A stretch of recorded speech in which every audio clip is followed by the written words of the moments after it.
Good morning, good afternoon, and good evening. Welcome to our MSCA Postdoctoral Fellowships Export Info session. Thank you for being here today, and my name is Derya Büyüktanır-Karacan, Regional Coordinator of EURAXESS North America, alongside my colleague Jackson Howard.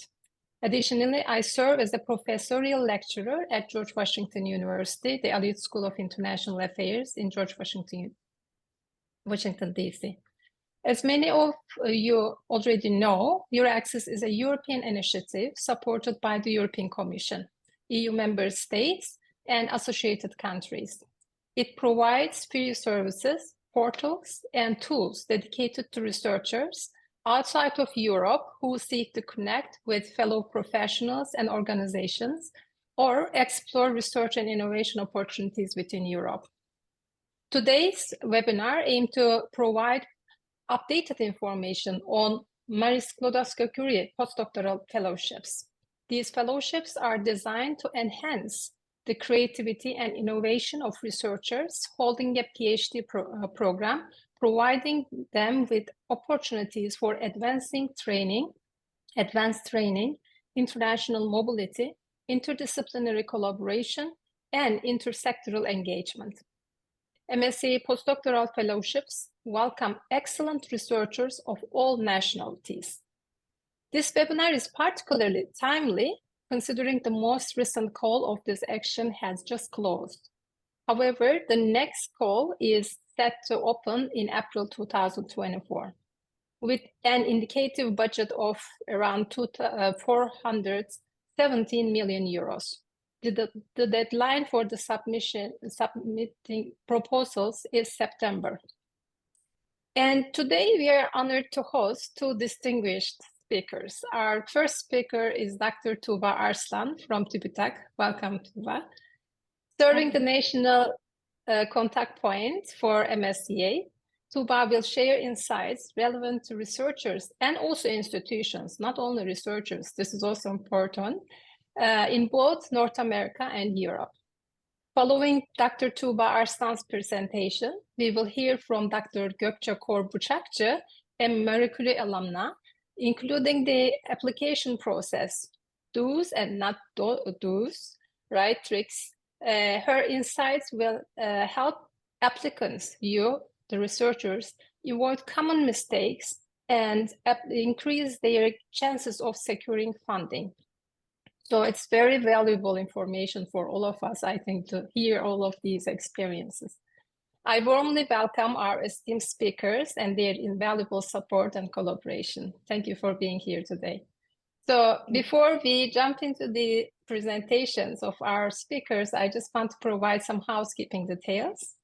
The webinar will be recorded and available on our EURAXESS North America website and YouTube channel. And screenshots may be captured for sharing on our website and social media platforms. Questions are encouraged via Q&A box rather than the chat box. Please write your questions to that box. Our speakers will address the questions following their presentations. And we strongly, of course, recommend visiting our website and follow our social media channels where we will provide relevant links throughout the event. So before our speakers take the floor, allow me to share brief bios of each speaker. Dr. Tuğba Arslan Kantarcıoğlu obtained her master's degree from European Union law and institutions in France, followed by a PhD in European Union law in Turkey. Since 2009, she has served at the Scientific and Technological Research Council of Turkey, TÜBİTAK, as the People Marie Skłodowska-Curie National Contact Point and National Delegate Expert. She also oversees EURAXESS initiatives as the EURAXESS National Coordinator since 2016. Dr. Gokce Kor Bicakci is an accomplished environmental researcher and Marie Curie alumna, specializing in environmental engineering and environmental biotechnology. She has received her prestigious MSCA Global Fellowship funded by European Commission. Dr. Kor Bicakci actively engages in STEAM outreach activities and teaches at Marmara University. After their presentation, my colleague Jackson Howard will moderate the Q&A session.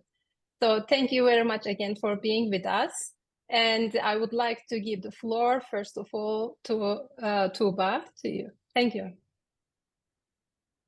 Thank you very much, Dr. Derya. I would like to just share my screen to show my presentation.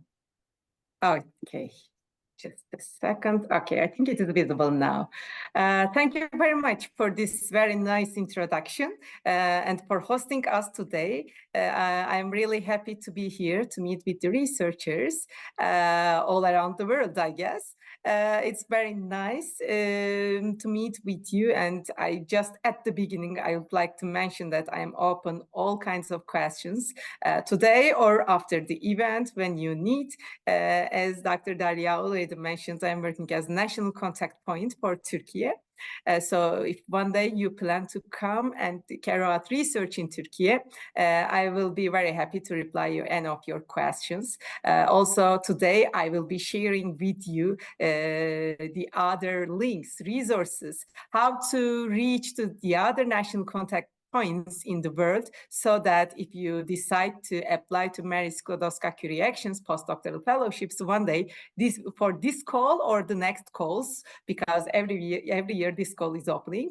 So when you decide after the end of this session, I hope you will see where to find what and how to apply such kind of calls of European Commission. Okay, let me start with what Horizon Europe is, if you like, because this is the program at the top.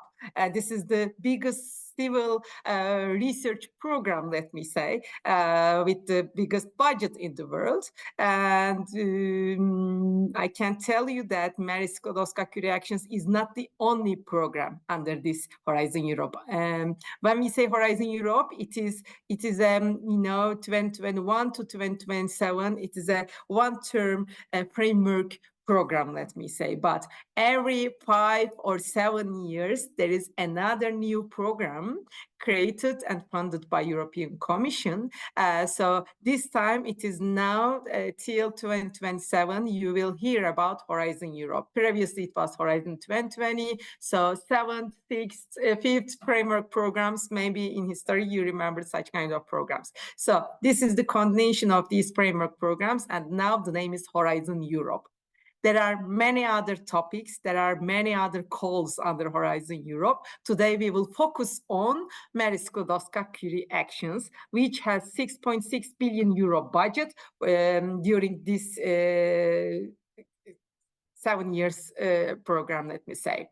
But Horizon Europe has 95.5 billion euro for the other calls as well. So it is a huge program that you may just check the other links if you are working in some other thematic areas like health, culture, civil security, digital industry, climate, energy. Those are the topics you can find actually under Horizon Europe, and you can collaborate with European researchers under these calls as well. Just check the links if you would like. But today, as I said, we will continue with Marie Skłodowska-Curie Actions, which is on the left-hand side under Excellence Science pillar, you will see.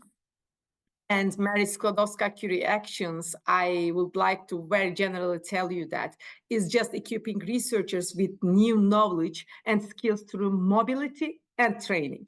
When we say mobility, it is really mobility. So if you want to apply this program, one of the goals of this program, you need to be mobile. So you need to move from one country to another country to get a funding from MSCA, Marie Skłodowska-Curie Actions program. What do I mean? I will be more open by showing you the 5 different calls under Marie Skłodowska-Curie Actions. Today we will focus on postdoctoral fellowships, which is open, which can be applied by postdoctoral level researchers. But there are doctoral networks that can be submitted again to European Commission as a proposal by the academicians, but also researchers in industry sector. They can come together and within a consortium, they can submit a proposal and they can raise PhD candidates. Staff exchange. This can be a consortium in Europe, but non-European countries like USA, Canada, I don't know, anywhere in the world, those countries and the institutions in those countries can participate this program as an associated partner, and staff exchanges between these countries and these institutions can be created.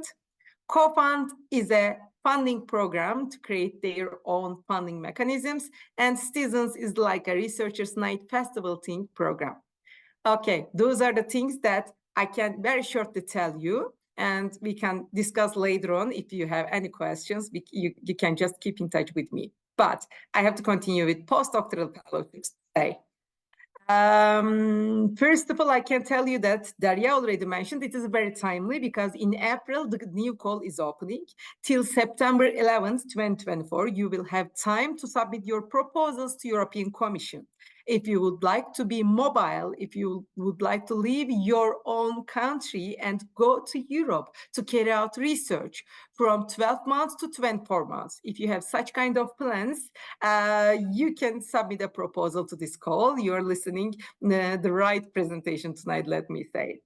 What is that in general? I will go inside, but for Marie Curie Actions, I can tell you that here you see some key figures from the previous program, which has been run from 2014-2020, Horizon 2020, the name of the program was that. And I can tell you that more than 65,000 researchers have been funded in that program, which means that with the new program, this Horizon Europe, there is more budget, there are more opportunities, so European Commission is planning to fund more researchers, and researchers from outside Europe was in the program as well, and the percentage was 37 at that time, and this time it will be higher, we guess. And I can tell you that female researchers was really, I mean, good compared to the other programs, and companies also inside, they had been supported in the previous program, and in this program, you will have some opportunity to add some companies to your proposals. I'm coming to that point. Yeah, there are really key points that I have to tell you about this Marie Skłodowska-Curie Actions. I can tell you that there are potential positions created by MSCA program, Marie Skłodowska-Curie Actions program, for all career stages. Today, we will focus on postdoctoral fellowships. And I have to tell you that you need to get your PhD if you want to submit a proposal for postdoctoral fellowships. But so with some other calls, you can find some other opportunities. I checked the participant list before coming here, so I see that there are some also PhD candidates among us. So you can wait till you get your PhD, or you can go through the other opportunities under MSCA, like doctoral networks. So for MSCA, I can tell you that it is a bottom-up approach, which means that any research topic can be funded, which is very good because European Commission is looking for excellent research in all domains. So all the proposals are submitted to European Commission with this call. And then, of course, there are some research panels, and the top proposals, the really good ones, the excellent ones are funded at the end, but it is free. I mean, you can submit any kind of proposal with all topics, let me say. There is this Euratom program. I can give some detail about that. There are some, restricted areas, of course. I can mention that part too, but I mean, apart from all these Euratom topics, you can submit your proposals. Okay, I already mentioned that non-academic sector is inside as well. What is the aim? What is the objective? What's the target of that program? Actually, this program, Postdoctoral Fellowships program, offers fellowships to researchers holding a PhD wishing to undertake mobility either to or between EU member states or Horizon Europe associated countries. I will show you the list of those countries. You cannot memorize them, but you can pick up those countries, which one to visit, which one to carry out research. So if you are living and carrying out research in non-European countries, I mean, if your country is not a member state, it is not an associated country, you can submit a proposal to this funding program with one of the two panels. Again, I will show, which is European Fellowships. So you can leave Canada, United States, wherever you are, you can leave your country and come to Europe to carry out research from 1 to 2 years, from 12 months to 24 months. Okay, so the aim is actually to undertake an original and personalized research and innovation project. In order to reach that aim, European Commission is asking you to draft a proposal and to submit this proposal till the deadline that they have decided. The objective is to actually improve your employability as researchers and your career prospects within academia or beyond, non-academia as well, with a strong focus on interdisciplinary and intersectoral experience, let me say. All those details are already written in documentation of European Commission. I will send you my presentation so you can read all those documentation links with this presentation. As I mentioned, there are two panels, European Postdoctoral Fellowships and Global Postdoctoral Fellowships. I think today everyone will be eligible for European Postdoctoral Fellowships because you're living in a non-European country and you will be coming from that non-European country to Europe. So this will be the panel that you will be applying. If you just wonder what is Global Postdoctoral Fellowship, it is something like that. If one of the researchers living in Europe or associated country like Turkey, if someone is living here and would like to leave for a research to USA, to Canada, to Japan, to non-European country, they are applying to global fellowships and they have to come back to their own country or to Europe to carry out their research for 1 more year. This is the difference actually between the two panels. Okay, let me show you what are those countries. Member states are 27 countries. Now UK, United Kingdom is not a member state anymore. We will see United Kingdom among the associated countries. For the others, Albania, Armenia, Kosovo, Moldova, Serbia, Tunisia, Turkey, Morocco, I can count. All those countries are associated countries, which means that they are like a European member state in terms of framework programs. So you can pick up one of those countries, 27 EU member states and also associated countries, to come to carry out your research here. Morocco and Canada is still an ongoing process.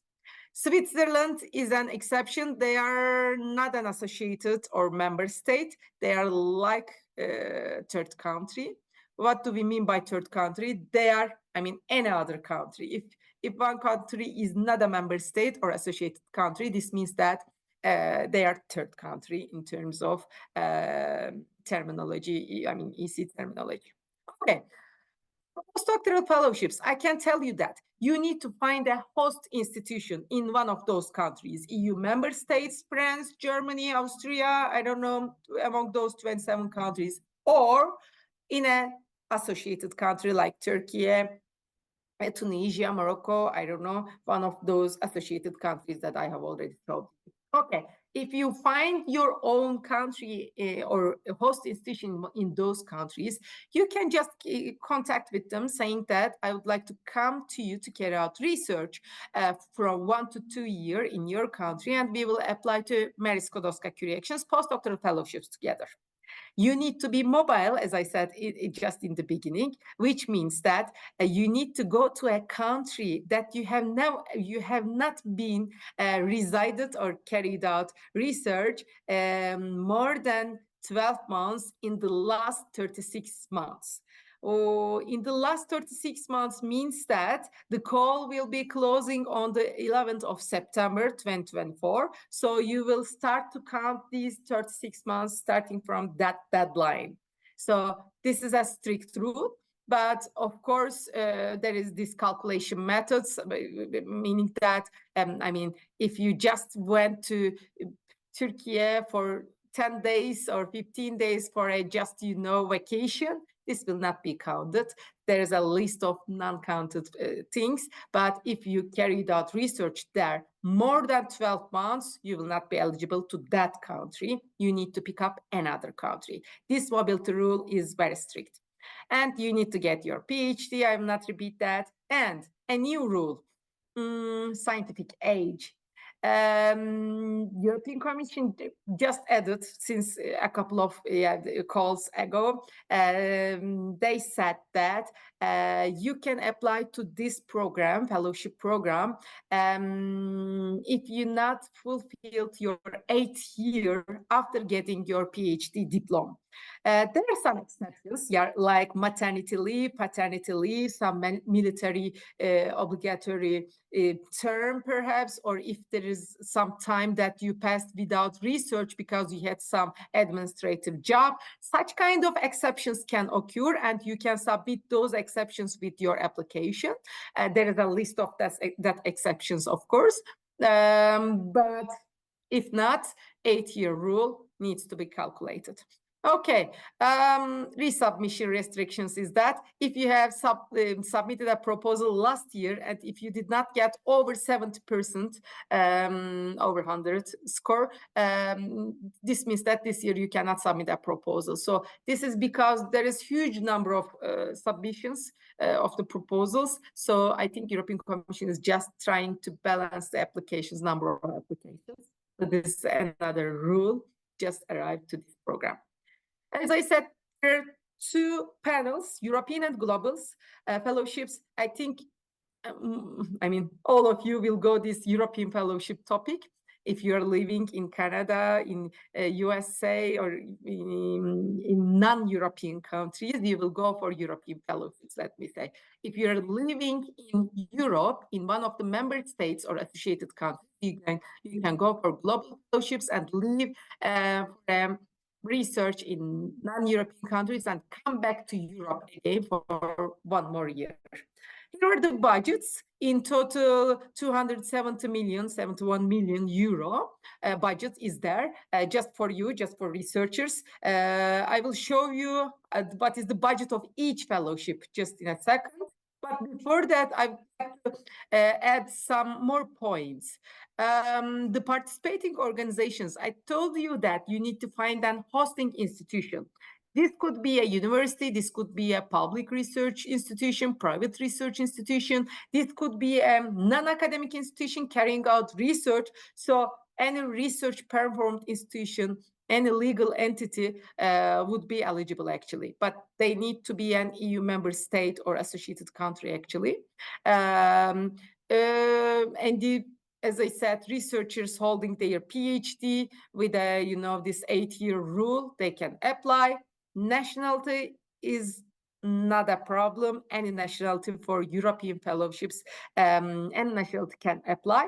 For global fellowships, there is the nationality rule, like being a member state nationality or Horizon Europe associated country nationality. But there is another exception for global fellowships, just between the lines, I can say, if you have resided in one of the member state or associated country more than 5 consecutive years as a American citizen, for instance, you can still apply for global fellowships too.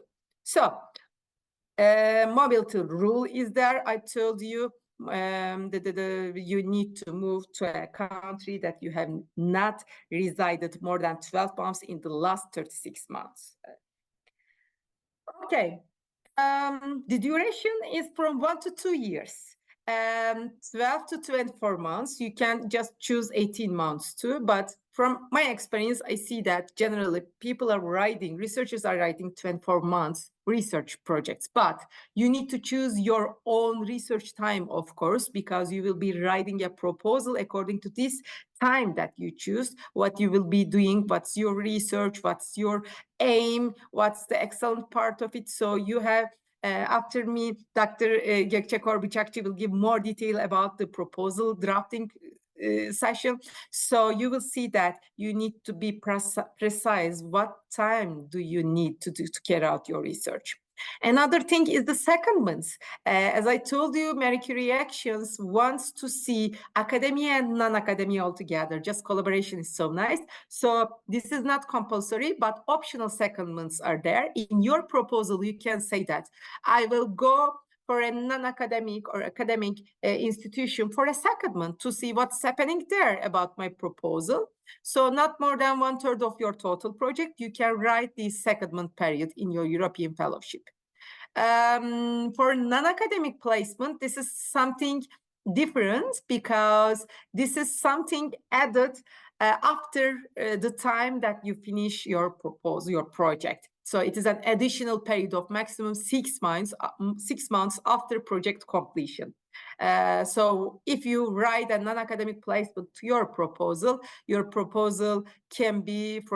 can just be prolonged from 24 to 30 months with a 6-month extra duration in a non-academic institution, of course, because the name is that non-academic placement. This is not a compulsory thing. Those are 2 options that can be used by the researchers in their proposals if you would like to add. See, I think some questions in the chat box, but I will come back to those questions.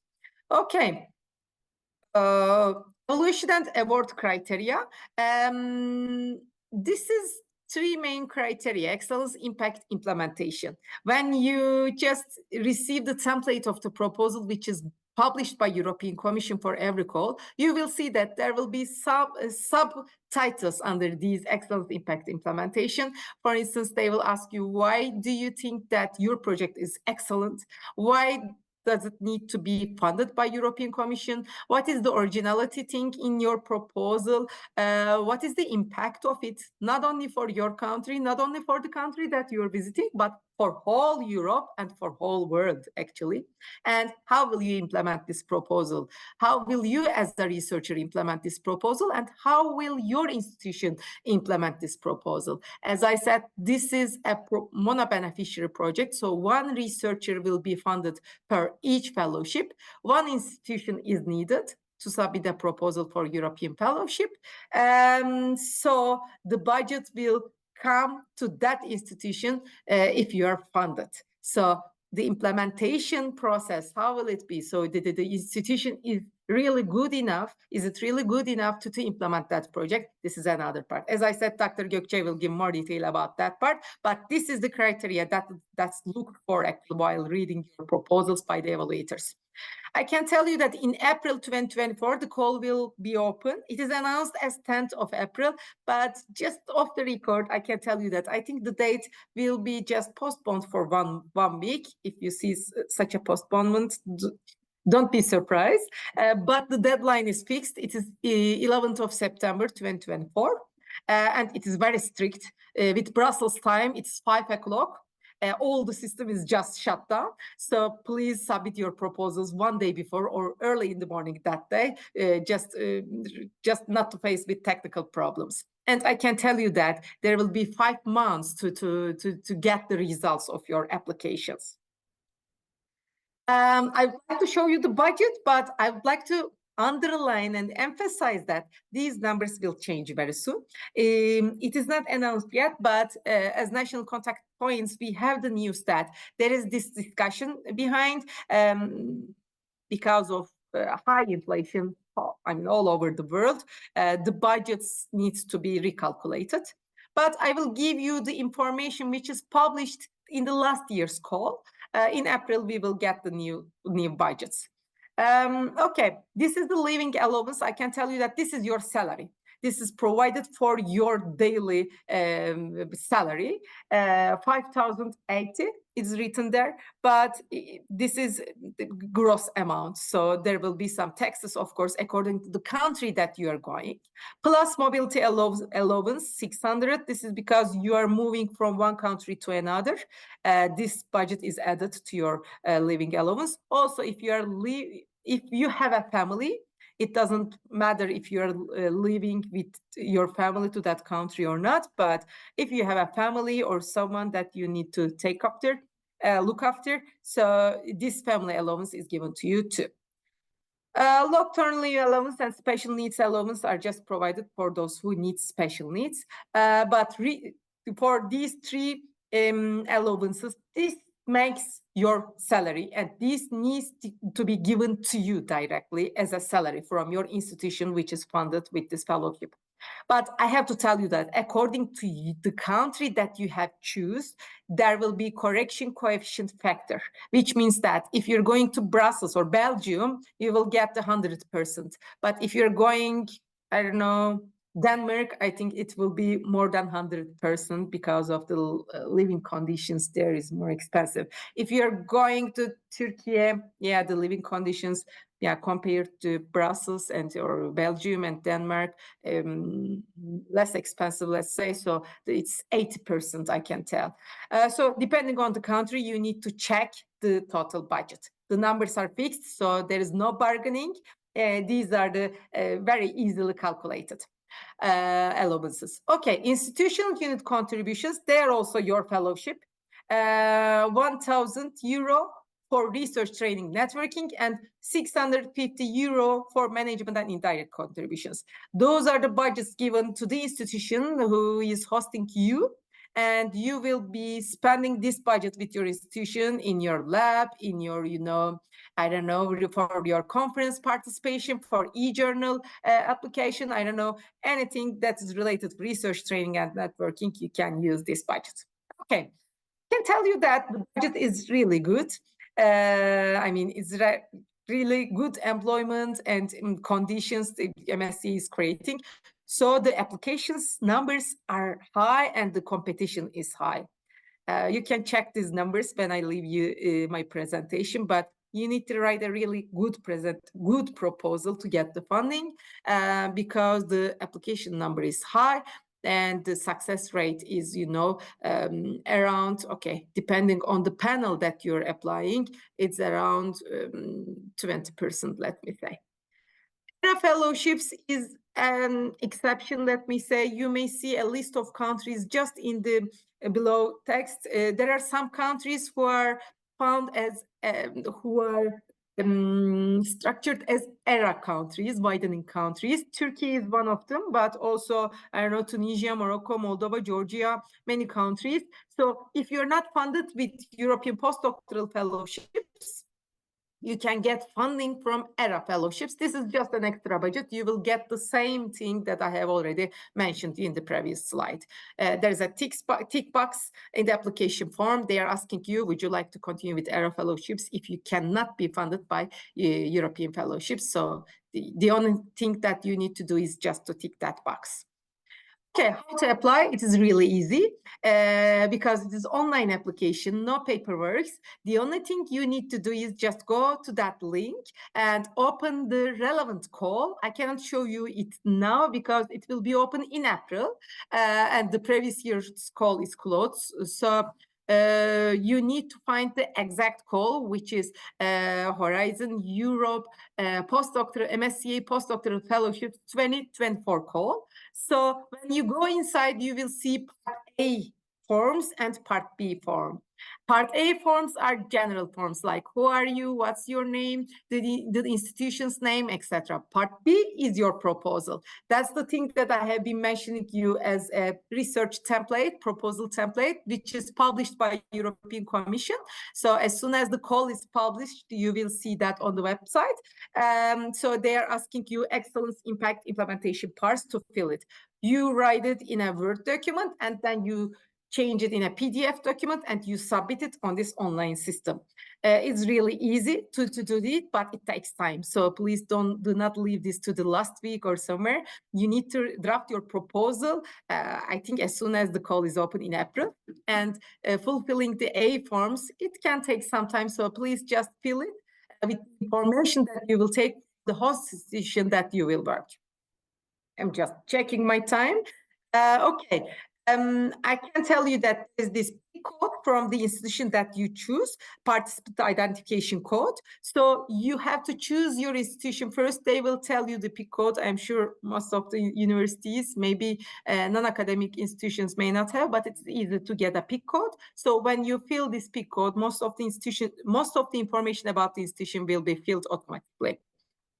What else I can tell you is that actually there are some keywords that you will fill, because according to these keywords, the experts will be chosen actually. 3 experts will be reading your proposal, giving scores at the end.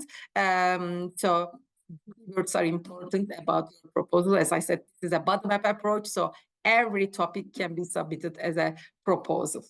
It is a 10-page proposal that Dr. Gokce will show us how she drafted her proposal. As I said, 3 experts will be reading your proposal. It will take 5 months to get the application results, so you need to be a bit, patient about waiting it. But as soon as you get the results of getting funding, you can just continue with the grant agreement signature, let me say. You can check those links, because in this course you can see which proposals had been funded before. So you can see some research topics already funded, which is a good example for you before writing your proposal. And I can tell you that you can find, if you do not have any host institution in your mind, you can go to EURAXESS and you can just click on the hosting. I just put here the link.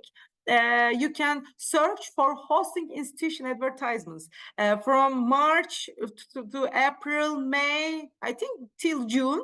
There will be many opportunities here. Most of the hosting institutions will publish here saying that I am looking for excellent researchers to submit a proposal. So come and just let's discuss how to write a proposal together. So just go for EURAXESS to go for, find the relevant, find the host institution for yourself. There are these documentations that you need to check before writing your proposal. As I said, they will be published in April. The actual ones will be published. The ones that you see here are from the previous years. As I said, I'm working as National Contact Point for Turkey with my 2 other colleagues. We will be really happy to receive your questions afterwards as well. But I can tell you that in Europe, in every country, there is at least one MSCA NCP. Also, in some other countries, not European countries, day by day, there are new nominations. So go to the link and try to find the NCP of the country that you're interested in. You can just contact with them easily. I think I will stop here, because the rest of my presentation is just actually about some statistics and how many researchers just submitted a proposal, which documentation you can use, like handbooks, some guide for applicants. We are preparing some set of graphs, so how many researchers applied, some FAQ blog you can go, and the statistics you can check, because you may need to know which panel just attracted many proposals, which are not. You can see all those details in my presentation. You can also go for the EURAXESS services, what exactly EURAXESS and what they offer. Just keep some slides here for your information. And please use ncpmobility@tübitak.gov.tr to reach me for any kind of question about MSCA. Thank you very much. Thank you, Dr. Arslan. I think this presentation should be like, we need another 1 hour to get all the information. And thank you really so much for sharing this with our audience, because all this information for a researcher who is thinking of applying is really important. And I really encourage our audience to stay till the end of the webinar, because reading from the PDFs, it's okay, but you give a lot of insightful remarks between these, lines, under these lines. So it's really valuable. So thank you so much.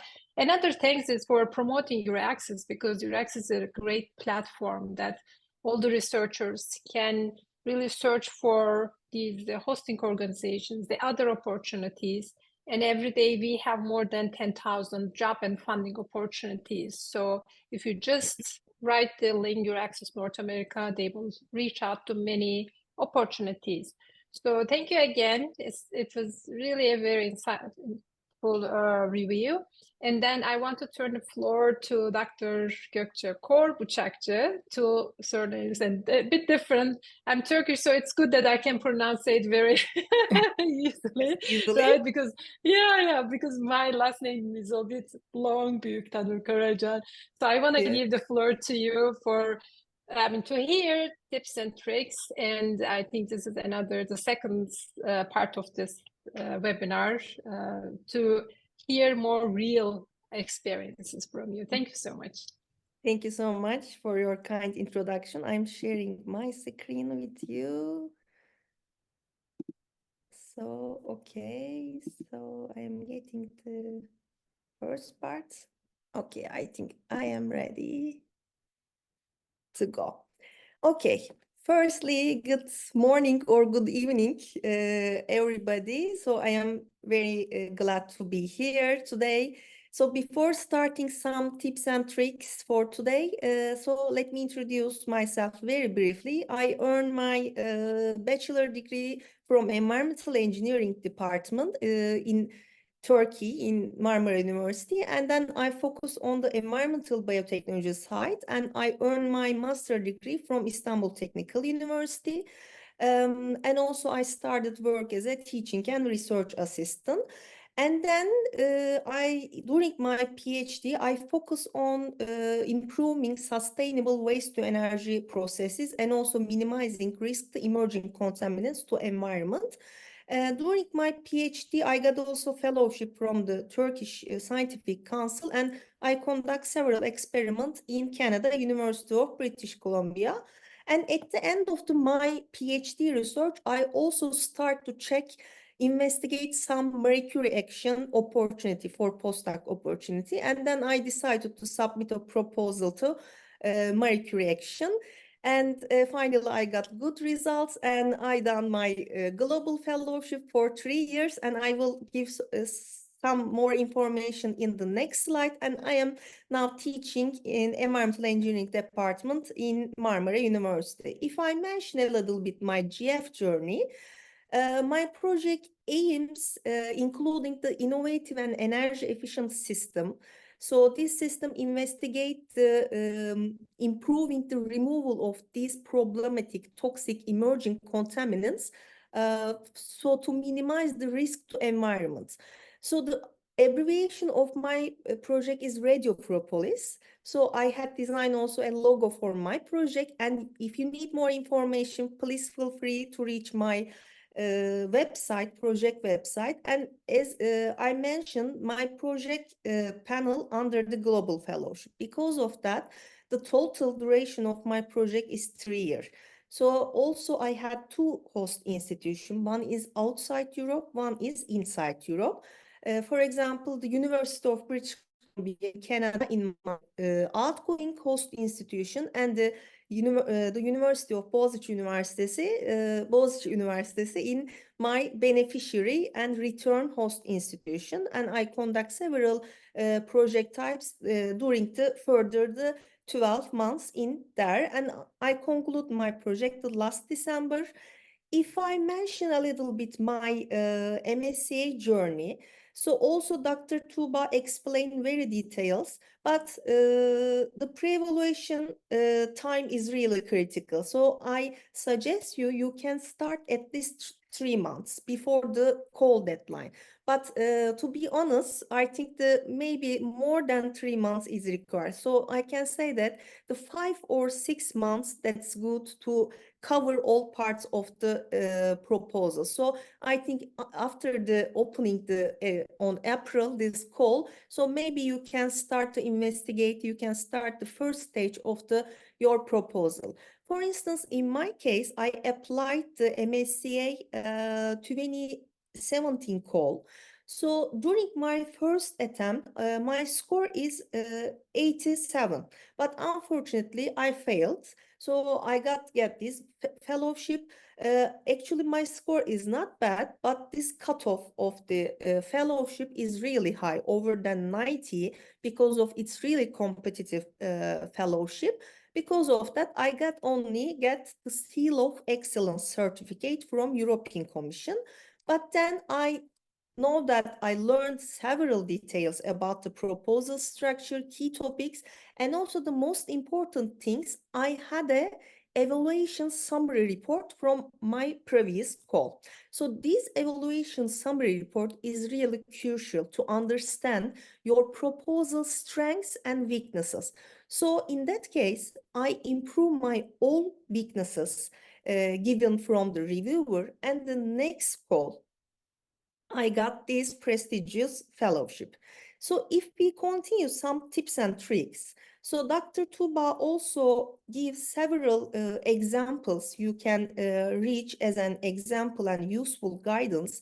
So also you can see some other documents in here, but within the all documents, I can suggest you this MSCA Net handbook, I think, is the most important one, because this handbook also contains some strengths and weaknesses from the evaluation summary report before previous call. So because of that, each section including strength and weaknesses sentence. If you are read in detail this sentence, you can think about the structure of the proposal part. So I think it would be so useful for you. So if another tips and tricks, so we can mention in here. So I say that the proposal, the fellowship is really competitive. So because of that, your project should be scientifically innovative and valid.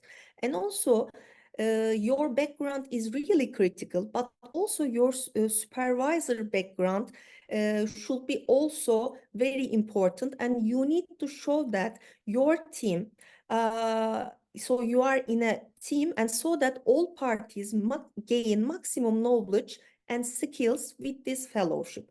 And also I can say that your proposal should be relevant, and also relevant to all social, economical, or scientific concern within EU or all over the world.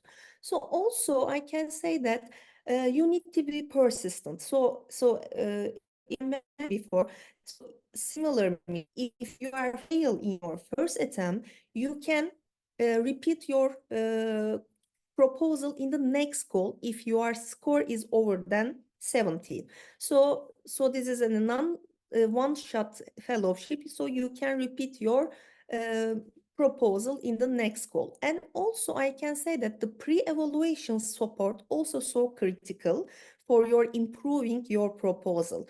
So you can get this pre-evaluation support from your host institution country national contact points. So if you check some national contact points and you decided to go, so you can give several information about this procedure, so you can hire an expert.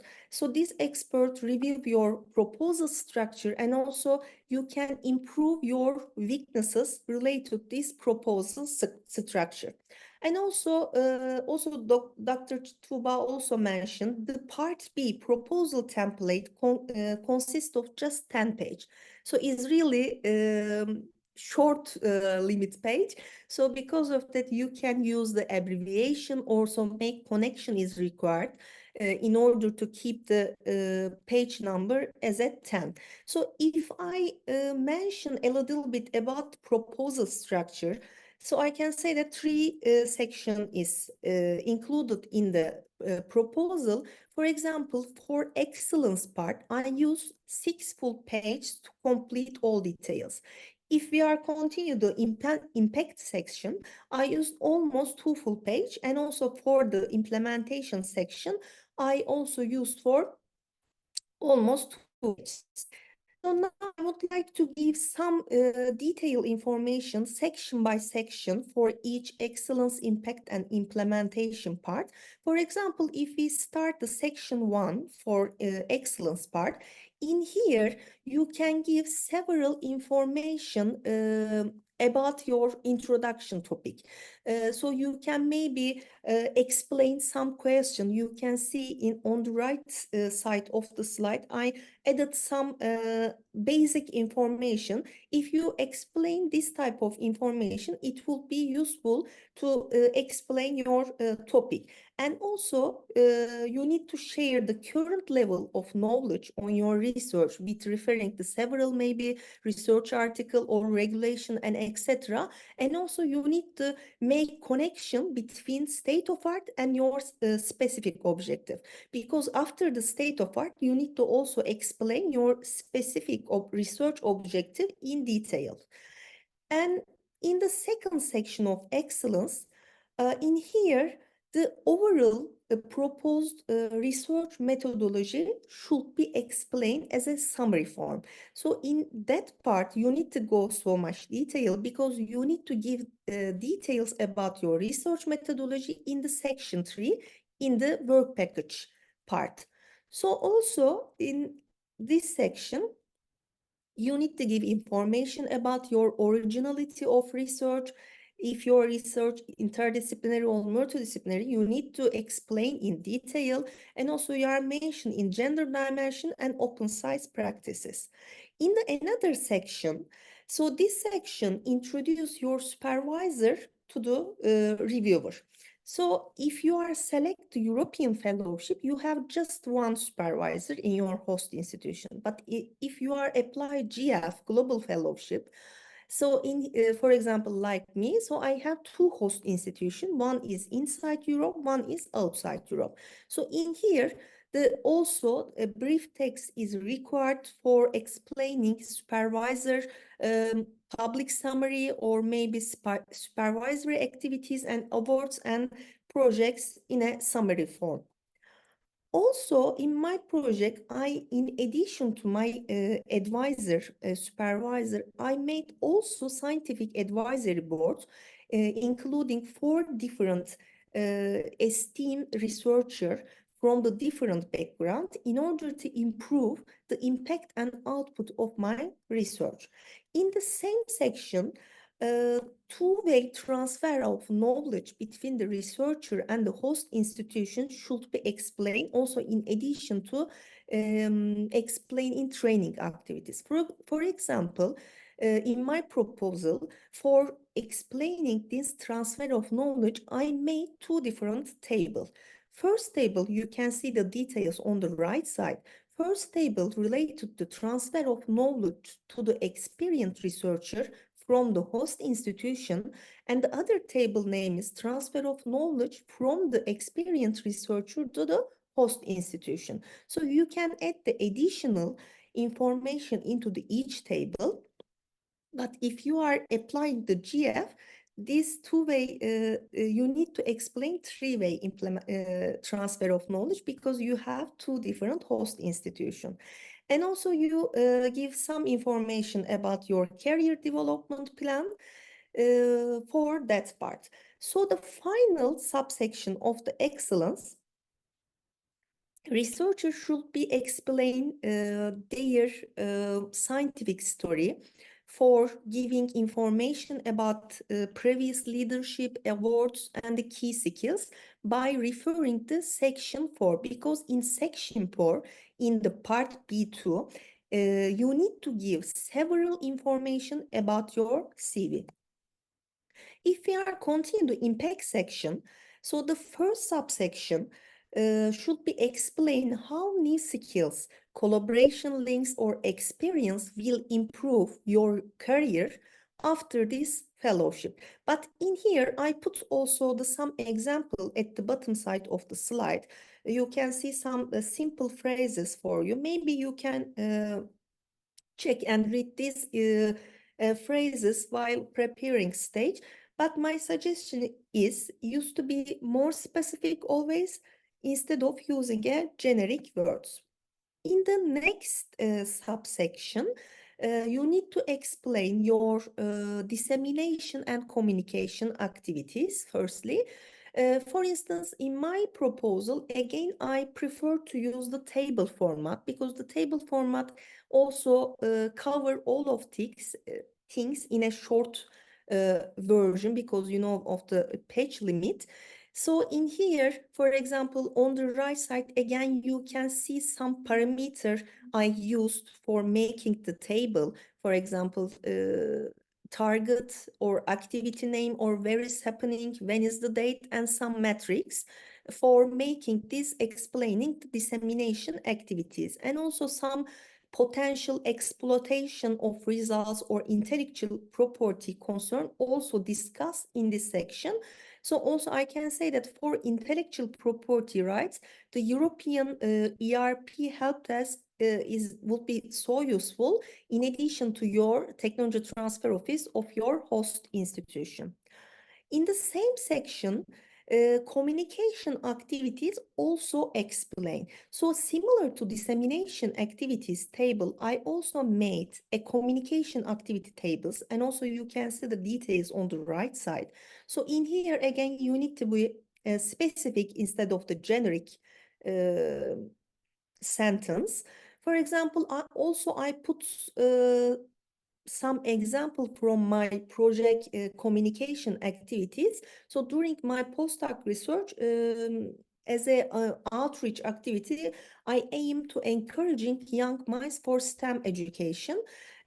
For this reason, I visit several preschool and primary school for conducting several simple science experiments and have a lots of fun for their science heroes. And also I made several educational seminars for high school students. Especially, I made several special sessions for just girls in order to try bridge the gender gap. And also I participated the European Research Night last night in Turkey. And also I proposal submitted to again another event, Science is Wonderful event, will be taken in this April in Brussels. So I will explain all outreach activities, and also I'm aiming to nurturing the young minds' curiosity with this STEM education. So if we are continue the third part of the impact, I think that this is the last one of impact section. So this part, the expected scientific, social, and economic impacts of your action should be given, highlighted by real world impacts of your proposal. So if we are continue the implementation section, the first part, you need to explain all research packages. So for example, in my proposal, again, I use a table format. So this table consists of several work packages. So in addition to each package also contain information about the different tasks, including deliverables and milestones, and also starting date and duration also known for each work package. So my recommendation, you can limit the work package number around maybe 6 or 7, and also you can use for a single work package for your communication dissemination activities. After the completing your work package, you can also give this information into the Gantt chart. So this Gantt chart also visualize your all project information, including for work package name and deliverables, milestones, and etc. So in the same section, you need to also discuss some risk, maybe carry out during this implementation section. So again, you can maybe use a table format to explain the some risk and solution mitigation plan about your proposal topic. So the last part of the implementation, you need to explain a little bit about key infrastructure or support services necessary for your research and training activities of your host institution. And also in here, you can referring to section 5 in the part B2. So because in part B2, this part, the participation organization table, includes several details. You can referring this part in this implementation section. So I think we have not too much time, but I have a couple of sentences, just part B, because I cover the lots of information for part B1 or your proposal part, but you need to be also at part B2. So in this part, you the CV of researcher, including and capacity of participating organization, some ethical issues and environmental concentration should be concerned. And also if you applying the GF, you need to also add letter of commitment from your host partner organization, from your outgoing host. And as I mentioned before, the evaluation feedback is really critical. So because of that, I also put my evaluation summary report in here. So excellence, impact, and implementation part. So you can see my strength and weaknesses of the project. So I think it is very good example for you while preparing your research project. Okay, I conclude my project by thanking all of you and good luck with your presentation, and special thanks to Dr. Tuğba and Dr. Derya and dear Jackson for their invitation. Thank you so much. And if you have question after this event, also feel free to reach me with my email addresses. I will more than happy to answer your questions. Thank you. Thank you. Thank you, Dr. Kor Bicakci. It was an excellent presentation. I'm really, really impressed because you mainly give all the necessary information, because I am also a researcher and I just, thought what I need, the first step to apply. And perhaps I just want to mention that when you share all these details, the researchers might think, oh, it's too detailed, too, competitive, but it's not like that. I just also want to encourage them to apply, because it seems that, okay, there are too many details, but for every project, especially the European projects, as the quality is high and the applications are, of course, a bit more competitive.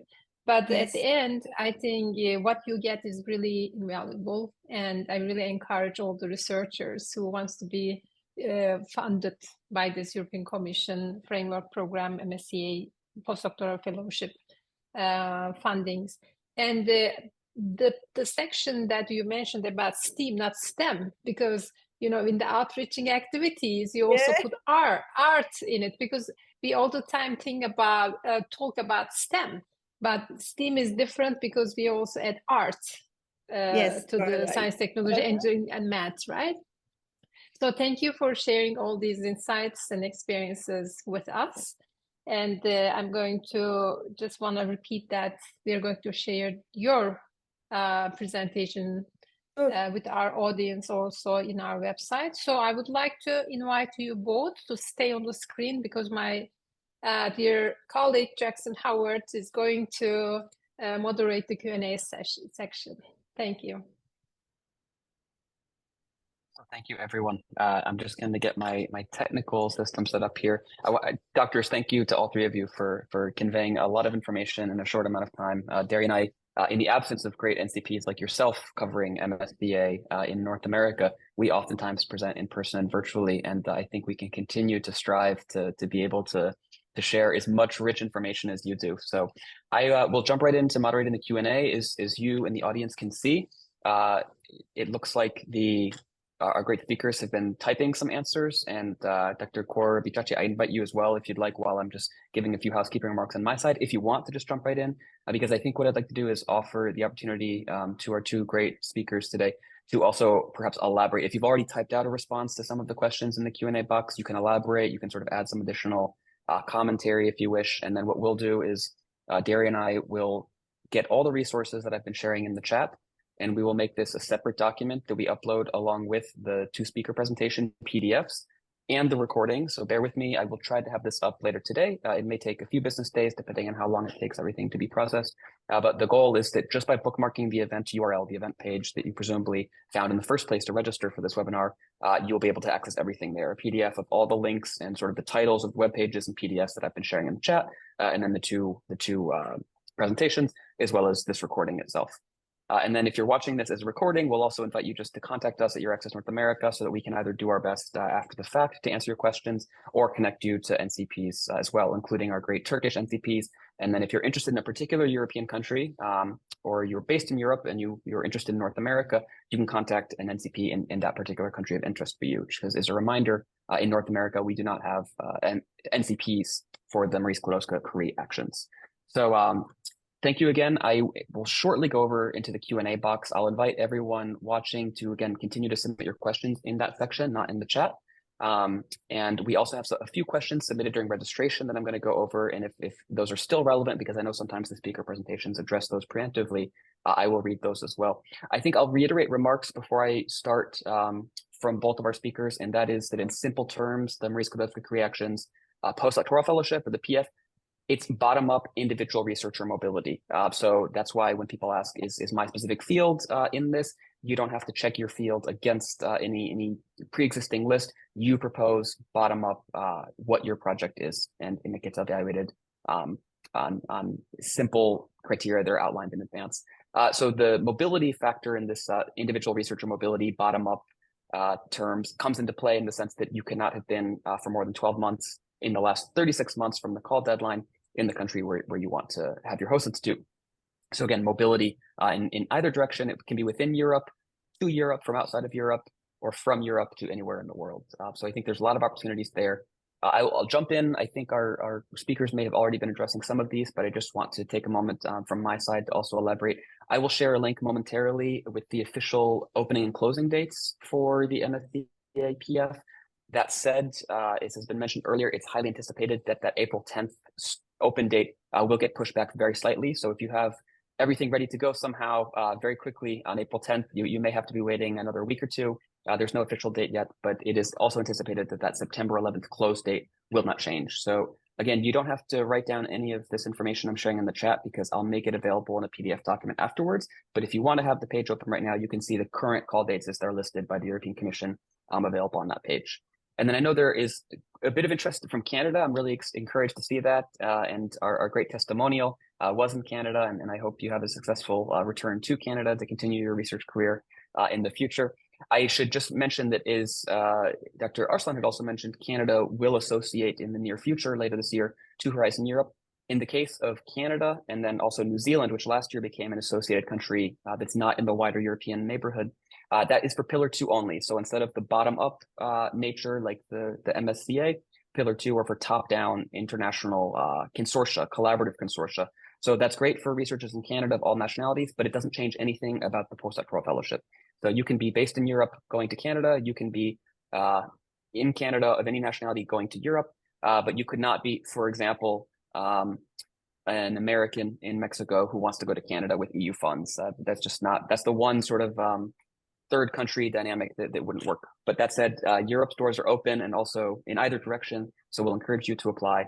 I think I might ask is one of the first questions for our speakers to just briefly go over the 70% resubmission restriction. Dr. Arslan, do you mind elaborating a bit? Because the wording on the official website might not necessarily elaborate a bit. That only applies to the following year. So if you apply and you receive under 70%, you could apply not for the next year for the same Yes. PF, but the following year after that. Yes, 2 consecutive years. So the other year you can apply. You need to just wait 1 call. Thank you. And then could you, this isn't a question that's been submitted, but could you speak briefly to those that are not successfully funded or awarded, but that receive a score higher than 85%? There's a really unique opportunity that I think even high scoring applicants can take advantage of, if you'd like to speak to that briefly. And Yes, this, sure. of course, I'm referring to the Seal of Excellence. Yes, sure. Seal of Excellence is a good opportunity, but the country that you're applying needs to set up a program for Seal of Excellence. Which means that, for instance, if you would like to come to Turkey, we are asking the list of the researchers who got the Seal of Excellence, and we are trying to create a Seal of Excellence program funded by national funding, which is provided generally by TÜBİTAK or by some, European institutions, I mean, the European ministries in Turkey, let me say. So depending on the country, there might be some national funding who will fund your Seal of Excellence and who will just, provide you some opportunity to implement your proposal you have already drafted and submitted. But this might not be the case every year, even in that country. So every year, every country is just deciding to open such kind of Seal of Excellence programs or not, depending on the number of the researchers. Sometimes they do say that I will provide Seal of Excellence funding to those researchers who got over 90 score. So this needs to be followed country by country basis, let me say.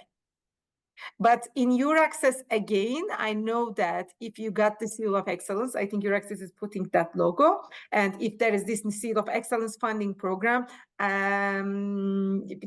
you will be contacted by the host institutions in that country as well. But you can also ask National Contact Point of that country if you have this year that such kind of a program or not, after you got your Seal of Excellence. Thank you so much. I think what I'll do is I'll basically go in chronological order and continue the audience to continue submitting questions. Dr. Arslan, do you mind elaborating or just reading your response to the person who asked if the program includes electrical communication and computer engineering? So people interested in their specific fields. Do you want me to read? Sorry, I missed it.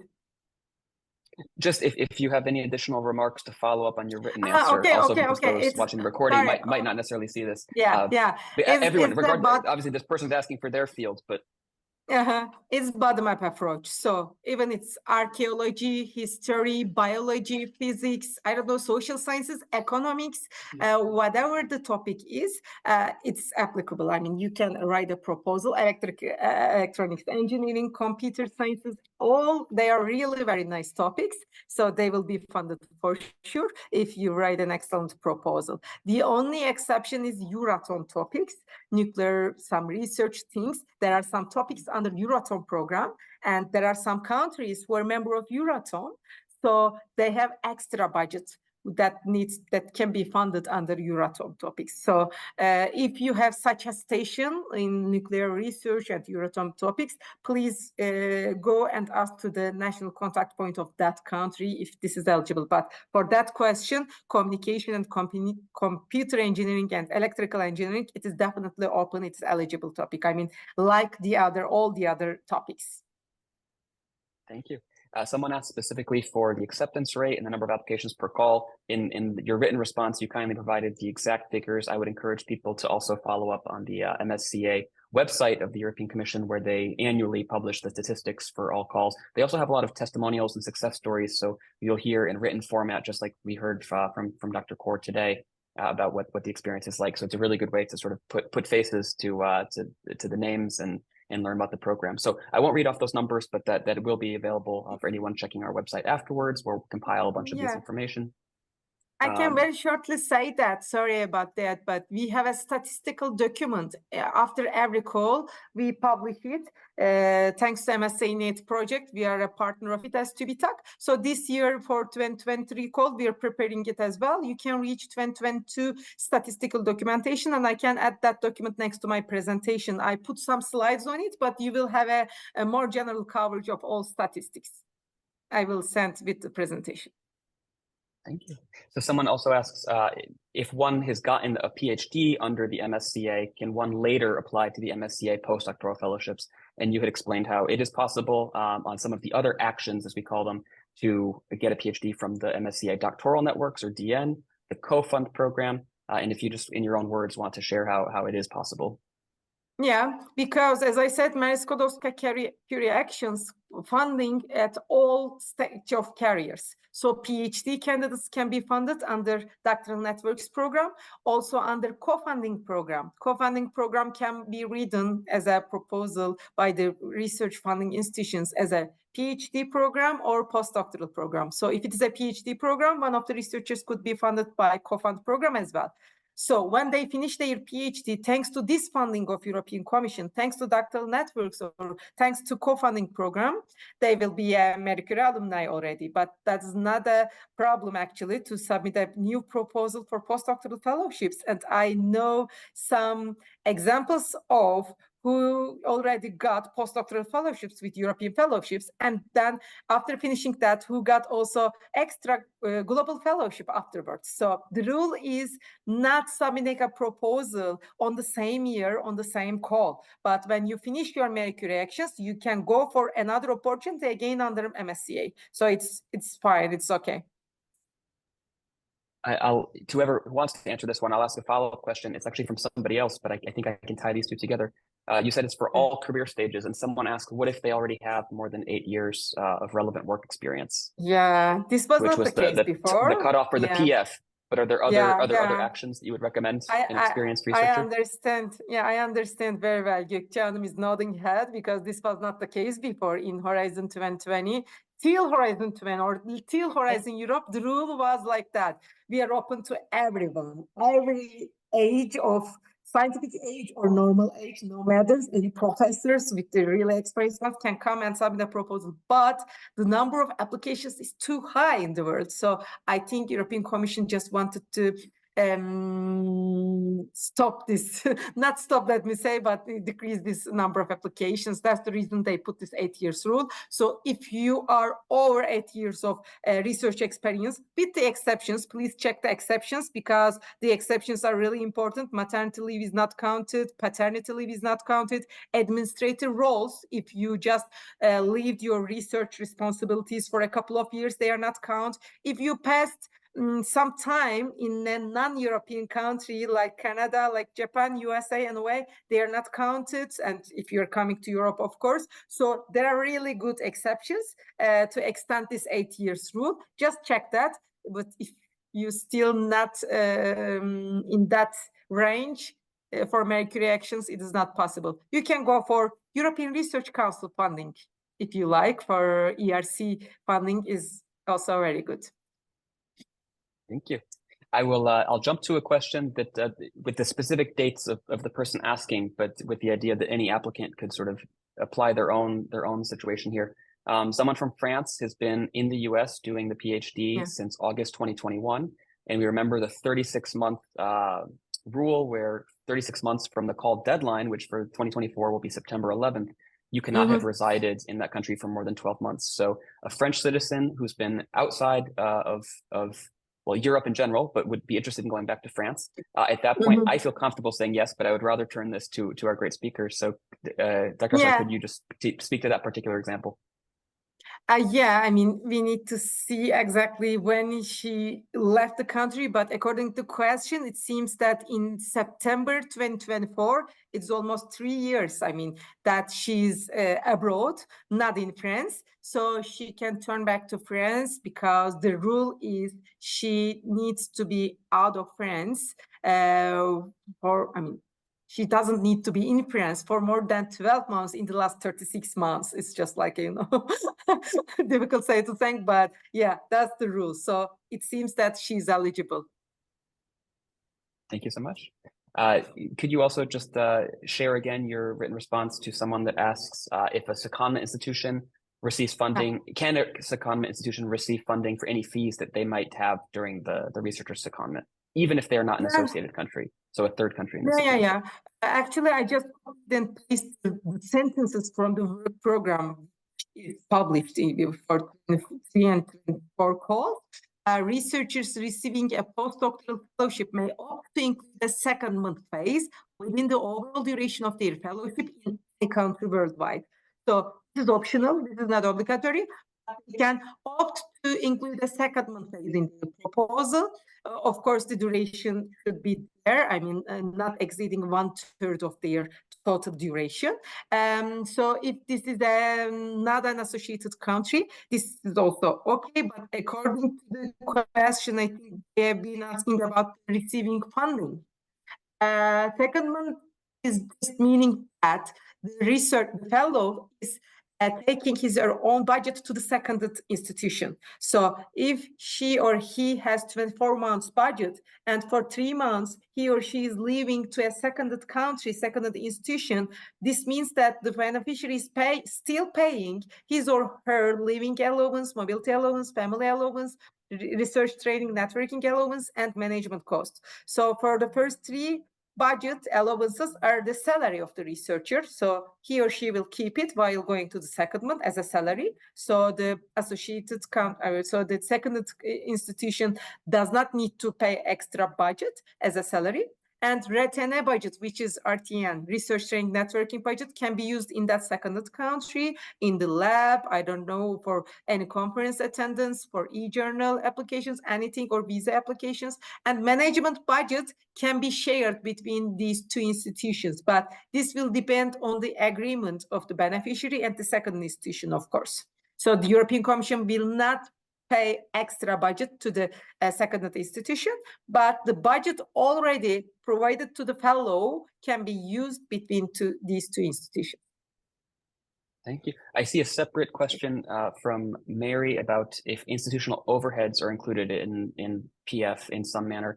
If you have a question that was not just answered from Dr. Arslan's response. I didn't find time to reply this, but for institutional overheads, I think you want to say management cost, which is provided as a unit cost to the institution. So yes, for management cost is just there for the implementation, for the good management of the proposal.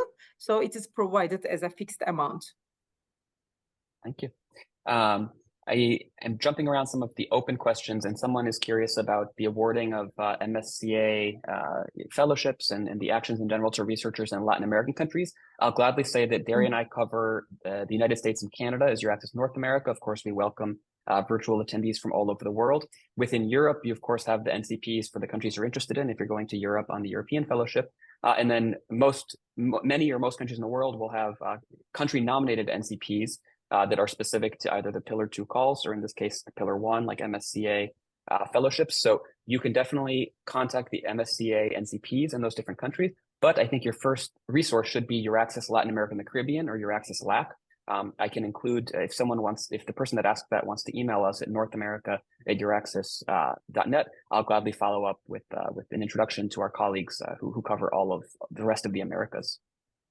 And someone asked if there's a specific office they can contact to check this out, but because it was an anonymous question, I'm not sure if this is in relation to a previous answer we gave. So if you've asked a question, but we haven't elaborated or answered, please just continue to perhaps ask another question in the Q&A. I'm going to mark that one as answered. Someone asks about if there is funding for student exchange programs, and I'll leave it to our great speakers to perhaps read into the question a bit more, because this person's a veterinarian pursuing a PhD in management. I would invite this person to maybe follow up if I'm misinterpreting the question, but I think this might be an opportunity to mention the staff exchanges, if you would like to just give the quick summary as to what the staff exchanges are. I know you opened with that, but this could be the exchange that the person had in mind when they asked the question. Yeah, staff exchange would be a really nice opportunity, but you need to set up a consortium for that. So if you set up a consortium with some countries in Europe and in non-European countries also, you can exchange your staff. It doesn't matter at which level they are working, PhD level or lower level, or some technical administrative level as well, or till the professorship level. And non-academic institutions could be a partner, so they might not need to a research career, but like PhD, not professorship, but just like normal researchers, they can join in that consortium, so you can exchange stuff like that. For postdoctoral fellowships, this will not be a question, actually. Yes, you're right. I'm going to give you a break, and I have a question I'd like to ask now. Could you, Dr. Kor, could you speak to the alumni associations or the MCAA and how that's a resource for current fellows and then for, of course, alumni after they finish their fellowship? Yeah, I think participating this type of chapter will be useful for the next career part. Also, extended the network opportunities. So, for example, for my case, I also joined for Turkish chapter and the North America chapter. So I think that's a good way to extend the network and opportunities. That's great. I'll say in North America, the Alumni Association is structured a bit differently. It includes Mexico, but there is a North America chapter. Some are region specific, some are country specific. So if whatever country you're in or whatever country you'd like to be in on the fellowship, I'd encourage you to identify and contact the Alumni Association. Some of them will informally or formally provide support to applicants, but for the most part, the core mandate and structure is to support current fellows and alumni. But I think it's a great resource along with the MSCA Net project that makes the unofficial handbooks and additional resources. And then, of course, you have your NCPs all over the world, and then the European Commission's MSCA website itself. So I will quickly return to the Q&A, see if there's been any new questions. If some are more in-depth, I may take these to email conversation afterwards. No, I think I can reply. I read it because the researcher is asking if it is eligible to submit a proposal with Department of Education of Paris. If this department is providing you a research position, yes, it's eligible. No problem. It can be a public institution, public ministry. I mean, it's also okay. No problem. Okay, the question. Let's move to the answer point. Okay, I see it now. So it's okay to submit a proposal with Department of Education, and he or she is asking about, do I need to have a French academic institution support me? No, you do not find another hosting institution to support you. You can submit a proposal with academic or non-academic institution. I think ministry could be non-academic, but depending on the position, they sometimes are academic as well. I don't know, but it doesn't matter. It could be an academic or non-academic. You can submit a proposal. The only thing that you need to be careful to submit the proposal, this 10-page proposal that Dr. Gokce already explained very well, it should be drafted very well in an excellent way again, because you will be competing with all the proposals. So you need to give why is it excellence, how to implement it, and the impact, what could be the impact for all European research area. This is the thing. I have a team of international researchers support me on my MSCA application. You're asking, you need to find one supervisor from that Department of Education or that ministry, let me say. You can find co-advisors in some other institutions, but you will not see any other place to type this co-advisor. You can just write it in your part B, 10-page proposal, saying that I will get the knowledge or the information from that researcher as a specific information. I mean, you can mention this can be a co-supervisor, but the rule is finding one supervisor from the hosting institution, which is really important as a CV as well. The CV of the supervisor needs to be explained in the proposal as well. But the team, I mean, it is not expected to explain what whole team is doing with 10 people in the institution. That's not an expectation. The expectation is finding a good supervisor with a good CV and with a good matched researcher with a really good match of institution, let me say.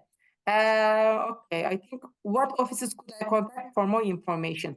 I would advise you to contact with French MSCA National Contact Point to also to get some inside information as well, but definitely the hosting institution would be fine. Well said. And if this person wants to email us at EURAXESS, and I will share our email address again in the chat, we'll be happy to connect you to those NCPs if you'd like us to facilitate that introduction. One person asked during registration about if there are any postdoctoral fellowships for researchers from Ukraine. Of course, Ukrainians or citizens of any country and based in the country can apply to the PF. But then also there's an initiative of the European Commission called ERA for Ukraine, ERA, the number 4 Ukraine. I'm sharing the link. And it basically is a curated gathering of all the opportunities to support Ukrainian researchers during these times. And I would highly encourage you to look into those because additional funding was dispersed by the EU in order to support this project. And a lot of countries have their own programs as well. There's a lot of formal and informal support between different countries. There's also the Scholars at Risk project that is not just for Ukraine, but that supports researchers who are from countries and are at risk in many ways. So I'd encourage you to also look at that. So ERA for Ukraine and Scholars at Risk, among other projects. I don't see any additional questions being shared. So what I'd like to do is ask our speakers if they have any closing remarks during this Q&A session, and then I'll turn it to my colleague to close out. So please, I leave it, Dr. Arslan, if you'd like to start, and then Dr. Kor, if you'd like to follow, any parting thoughts. Yeah, thank you for this great moderation and for this great really hosting of the event. I really enjoyed sharing my experiences. As I said, if there are any more questions, maybe later on, just contact with us, dear researchers, dear potential applicants. We will be happy to reply. And I didn't mention very specific information about Turkish hosting institutions. If you're really interested, please just come back to me because we have some support mechanisms if you submit proposal with Turkish institutions, like giving budget to you in drafting your proposal, pre-evaluation awards, or let me say supports programs like that. I would like to really give more information since we have limited time. I didn't go into detail with that. And for any kind of question about Turkish research area, I will be happy to reply. I would like to thank 3 of you. Gokce Hanım also, that was really good to listen to this experience. Every time I listen, I learn a lot from you. Thank you so much, Derya Hanım, Hanım Jackson. It was very nice opportunity for me. Thank you for this opportunity. And also I can say that again, thank you so much for your invitation. And also I learned lots of things from dear Tuğba as well. And also I will be here, I will answer your question if you have later. So you can feel free reach me from my website or your email addresses. So I hope that my presentation will be useful during your preparation stage. But just I can say that pre-evaluation support is really critical to improve your proposal structure, because your proposal structure, this Marie Curie proposal structure, a little bit different from, you know, traditional research projects. So if you are getting this pre-evaluation support from your national contact points of your host institution, it will be nice, and you can improve your weaknesses about just your structure of your proposal. So I am encouraging you getting this fund before the call deadline. So thank you so much for your kind invitation, EURAXESS North America also. Thank you to all three. Dr. Butner Karacan, please. Yes. I'm really impressed. I really like the presentations and the energy, because not all the time we have this energy. So thank you so much. And I also learned a lot, because in every info session, because you update the information, the deadlines, what has changed. So I really encourage our audience to visit, especially the latest info sessions, to get the more updated information. So thank you so much for your great presentations and you know, sharing the resources with us. And I also want to thank all the participants who you know, are with us today.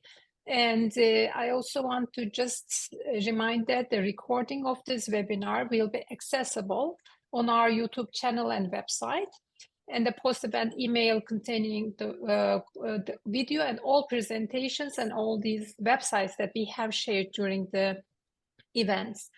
So we encourage you to explore the EURAXESS portal and follow us on social media channels and further updates. So stay tuned, and we look forward to welcoming to you for our future webinars. Thank you all so much again.